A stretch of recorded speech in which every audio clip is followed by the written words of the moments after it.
국내 자영업자 수는 총 563만 2천 명으로 전체 취업자 대비 20.1% 비율로 미국과 독일 등의 국가들이 10% 미만인 것과 비교해 월등히 높은 수준입니다. 높은 자영업자 비율은 고용시장 유연성 부족, 은퇴 후 창업 문화, 생계형 창업 등이 복합적으로 작용한 결과입니다. 지역별로 살펴보면 전남 31.2%, 경북 28.3% 등 농어촌 중소도시가 높은 비율을 보이는 반면 울산 13.8%, 세종 15.7%, 서울 16.3% 등 공장행정대도시 중심지는 낮은 편입니다. 이러한 격차는 산업구조 고용기회 지역 특성의 차이를 반영하며 지역별 맞춤형 일자리 정책 수립의 필요성을 시사합니다. 이와 같은 상황에서 이들 자영업자의 뇌관이 되고 있는 것은 코로나 시국을 견디면서 급속히 늘어난 대출입니다. 코로나19 사태 초기, 정부는 소상공인의 영업을 제한하는 조치와 함께 적극적인 협조를 요구했고 급격한 현금 흐름 위기를 완화하기 위해 2022년 3월 말 기준 자영업자 대출 잔액이 추정치 약 828.2조 원보다 약 132.5조 원, 늘어난 960.7조 원 수준으로 급증하도록 긴급경영안정자금 등 금융지원 조치를 시행했습니다. 2020년부터 2022년 5월까지 8차례에 걸쳐 편성된 183.3조 원 규모의 코로나19 관련 추가 경정 예산은 전국민 긴급재난지원금부터 소상공인 손실보전금, 손실보상금, 저금리로 대환지원까지 아우르며 자영업자의 대출 전환 및 재기자금을 적극 유도했습니다.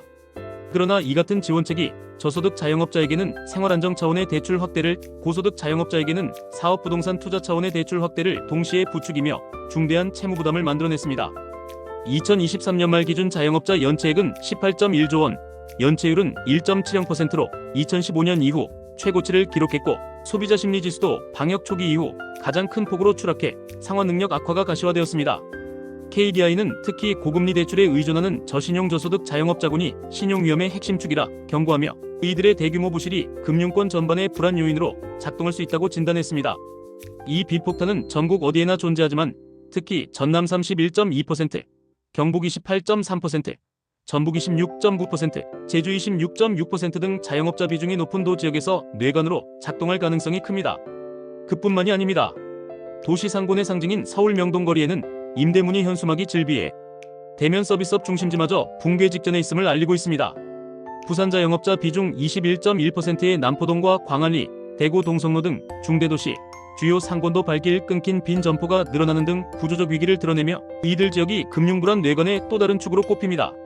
이처럼 농어촌의 생계형 창업부터 관광유통 거점 대도시 중심가에 이르기까지 빚으로 연명해온 상점들은 자칫 연쇄부실의 도미노에 휩쓸려 폐업과 공실이 뒤엉킨 유령의 거리를 양산할 위기에 놓여 있습니다. 한 집 걸러 한 집 골로 늘어선 셔터와 바람부는 임대 현수막이 과거의 활기를 되돌이킬 수 없음을 예고하며 한국 경제의 숨은 뇌관으로 작용하고 있습니다. 이제 남은 해법은 이들에게 지푸라기 같은 고금리 대출을 제공하는 대신 체계적인 부채 감축제 구조화 프로그램과 디지털 전환 지원, 지역 맞춤형 일자리 정책으로 디폴트 타임 폭탄을 사전에 해체하는 일뿐입니다. 이를 실패한다면 전남의 논밭길도, 제주의 해안도로도, 명동의 네온사인도, 부산항의 컨테이너야드도 모두 빚의 그림자가 드리운 도시 풍경으로 남을 수밖에 없습니다.